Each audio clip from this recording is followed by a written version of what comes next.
Hi everyone, Marker Boy here again, in town this time in my tiny all-purpose shop.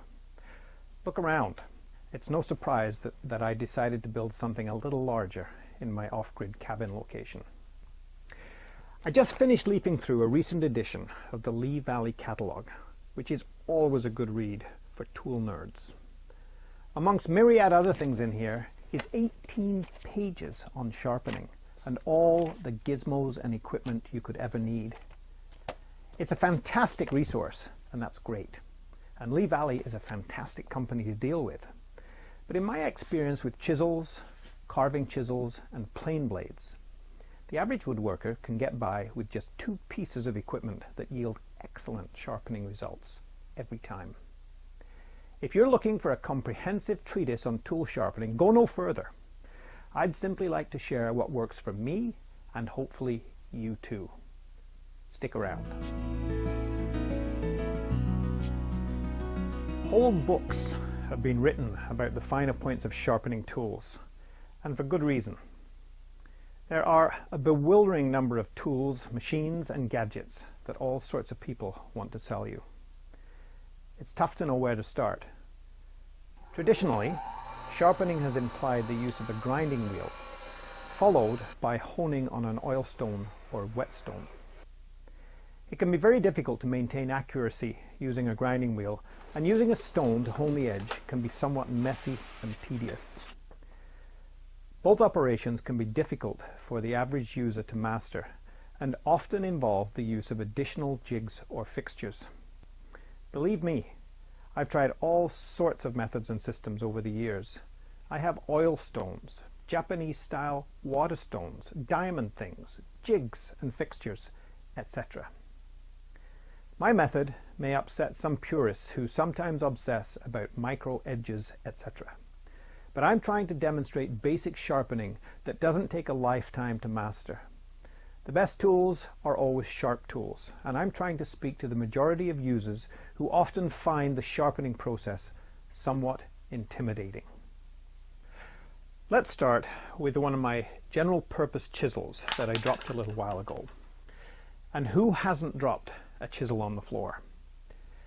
This is what I do to restore the edge. High-speed grinders, even if you use a cool white wheel, have a tendency to overheat the tool edge.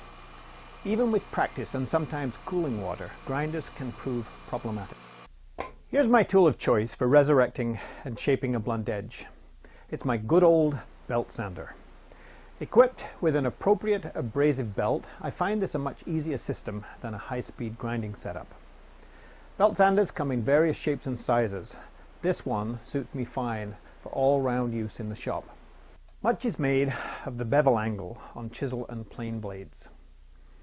No doubt this is important, but a degree or two here or there isn't going to ruin your day, particularly when it comes to basic chisels. So relax as you offer the chisel up to the running belt. Get a feel for the angle required. Use some sort of guide if you wish. Take it easy, mindful not to overheat the edge. Most belts run slower than grinding wheels, so overheating is easier to control, particularly if you have a water bath nearby. Frequent, light contact with the belt and platen is the order of the day. I have a habit of using whatever belt happens to be currently installed on the machine, usually 80 grit, usually quite worn. Obviously, you can get a better edge with a sharper, finer grit, but I'm often too lazy to switch. Grind away until you're satisfied the chisel edge is presentable compared with its previous self. And don't forget, a conventional shop chisel only works well when beveled on the one side, just as it came out of the factory. You should have removed all signs of damage or bluntness, and if so, you're now ready to go to the final stage to tune what you've already started. I'm back at the grinder, this time on the buffing wheel side. I'm about to use a simple cloth buffing wheel and a little polishing compound. Hopefully, you've achieved an accurate, consistent edge at close to the appropriate angle. I have various compounds lying around, but as long as it qualifies as fine, that's all we need. And now, Buffing to a mirror finish will give us the edge we need. Aggressive polishing will distort the edge. Don't overdo it. Give it a once over on the backside to clean everything up. And now, let's see what we've got. My old high school woodwork teacher used to test a newly sharpened chisel by shaving hairs off the back of his hand. And this works just as well today. Be careful, but experience the satisfaction of bringing your previously blunt chisel back from the dead. Try it out cutting across the grain on a piece of softwood, a difficult maneuver for any chiseler. Ease of use and a clean finish further indicate success. Now you can get back to work. Once again, my way is not the only way, and you may develop techniques which work better for you. Some of you may disagree with my method, but I'm only sharing what works for me 90% of the time. That's it for now. Thanks for watching as always. Keep your queries and polite comments coming. I read them all and respond to as many as I can. And don't forget to follow me on Instagram between videos at Markerboy, B-U-O-Y. See you next time. Who knows what I'll be up to by then.